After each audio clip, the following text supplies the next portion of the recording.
బిస్మిల్లాహిర్రహ్మానిర్రహీం. బైతుల్లా షరీఫ్ యొక్క తవాఫ్ చేయడం.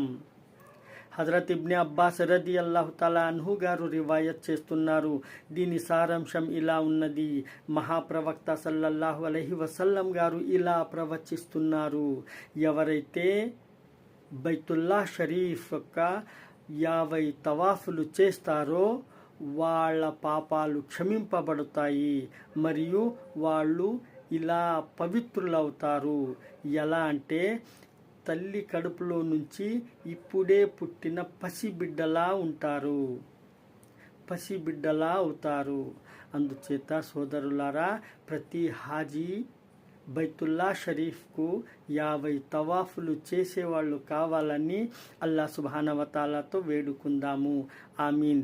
తిర్మిజీ షరీఫ్ నుంచి రివాయత్ ఉన్నది. అస్సలాము అలైకుం వరహ్మతుల్లాహి